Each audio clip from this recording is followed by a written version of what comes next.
Monsieur Marc Boucher de l'Association des enseignantes et enseignants en technique d'éducation à l'enfance.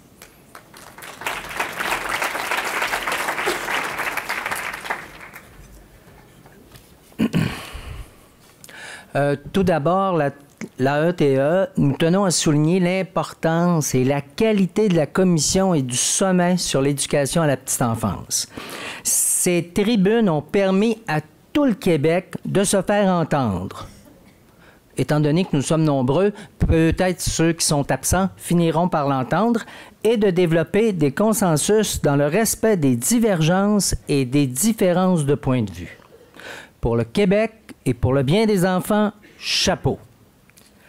Tout d'abord, l'AETE croit que les services éducatifs pour les enfants sont un investissement collectif, éducatif et social, permettant aux enfants d'avoir tout le meilleur des chances pour favoriser leur épanouissement. Nous signerons cette déclaration commune pour de multiples raisons, bien que l'élément numéro 9, considérant l'expertise développée au Québec depuis 20 ans en éducation à la petite enfance, grâce à la recherche et à la pratique, il me semble qu'il manque un petit mot au travers. Ce serait pour moi la recherche, la formation et la pratique, qui sont dans un continuum, si on veut, pourraient être ajoutés. Mais le temps nous ayant manqué, nous pourrons en reparler sans doute dans les prochains travaux. Et nous voulons faire part des orientations de notre organisation qui guideront la ETE dans les prochains travaux afin d'améliorer les services éducatifs à l'enfance. Tout d'abord, nous sommes fort heureux que nous demandions au gouvernement d'exprimer clairement que les services éducatifs aux enfants, après la famille, bien sûr, sont le premier maillon du parcours éducatif, qu'ils constituent un investissement collectif éducatif et social, qu'il faut le développer avec le souci de la qualité des services, de l'accessibilité et de la continuité de l'expérience éducative des jeunes enfants du préscolaire et du primaire. Regrouper ces services sous un seul ministère permettrait d'avoir une meilleure cohérence de ces services, selon nous. Ces services doivent être gratuits. Nous le revendiquons à la ETE depuis de nombreuses années.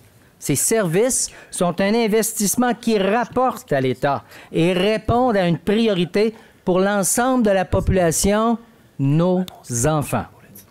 Il est d'un intérêt collectif de partager les coûts de ces services. Nous saluons la volonté de rendre ces services gratuits au même titre que l'école et nous sommes tout à fait d'accord que des modalités tarifaires influencent négativement le choix des services de garde par les parents. Nous aimerions que cette gratuité soit ciblée dans le temps, qu'elle se fasse au plus tard dans les 5 prochaines années. De plus, nous voudrions que ce réseau de services éducatifs soit conféré au CPE uniquement, qui comprennent bien sûr les installations et les bureaux coordonnateurs. Ce réseau public permettrait d'améliorer la gouvernance de ces services éducatifs en les démocratisant par des conseils d'administration majoritairement formés de parents auxquels devraient s'ajouter des éducateurs. En ayant pour seul objectif la qualité des services, cette gouvernance s'éloignerait de la marchandisation des services éducatifs. Les services éducatifs répondent à des droits fondamentaux et ne devraient pas être sujets à des dictats financiers. Concernant les enfants de milieux défavorisés, nous appuyons l'importance de se donner des moyens afin de les rejoindre et de les inclure dans les services de qualité.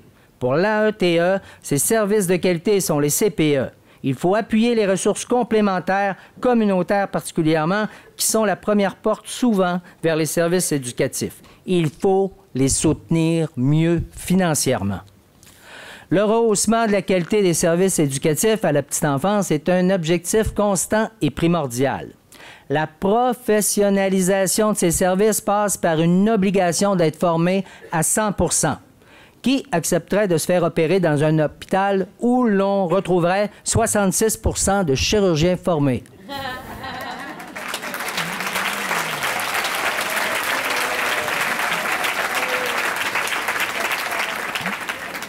Le temps coule et je le vois passer, là, ça m'inquiète.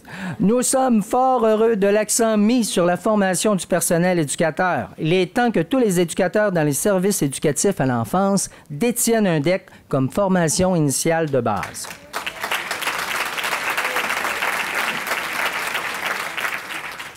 L'amélioration de la formation des enseignants du préscolaire est souhaitable, mais l'AETE, ça fait beaucoup de, croit toujours que les enfants de 4 ans de milieux défavorisés auraient des meilleurs services dans un environnement qui fut conçu pour eux, avec des professionnels formés pour ce groupe d'âge, les CPE. Nous sommes fort déçus que la discussion n'a pas eu lieu au Québec concernant ce choix.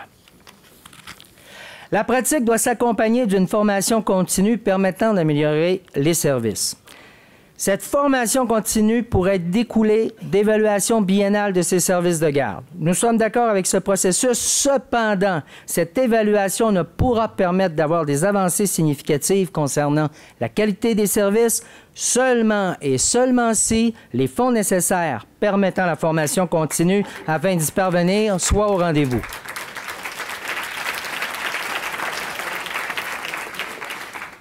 L'AETE veut souligner qu'il est primordial que les conseillères pédagogiques soient en nombre suffisant pour appuyer l'équipe d'éducateurs au jour le jour et tout spécialement les RSG qui travaillent seuls ou en duo et ont besoin d'appui.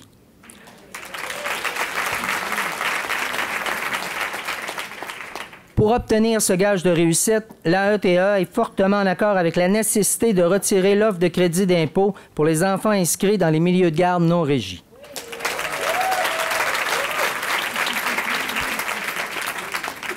Il me reste pas grand temps.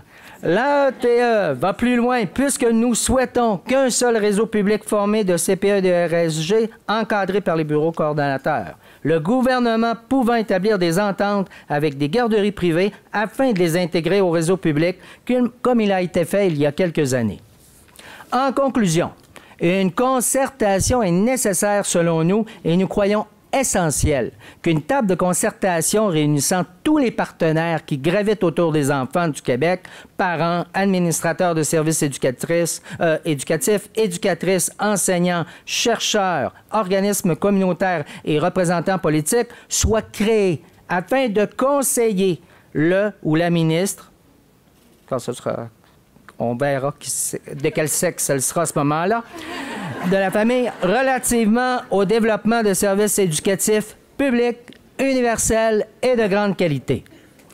En résumé, pour l'AETE, se donner les moyens de préserver un réseau de qualité pour tous les enfants du Québec et leurs familles est l'objectif qui nous tient le plus à cœur. Merci.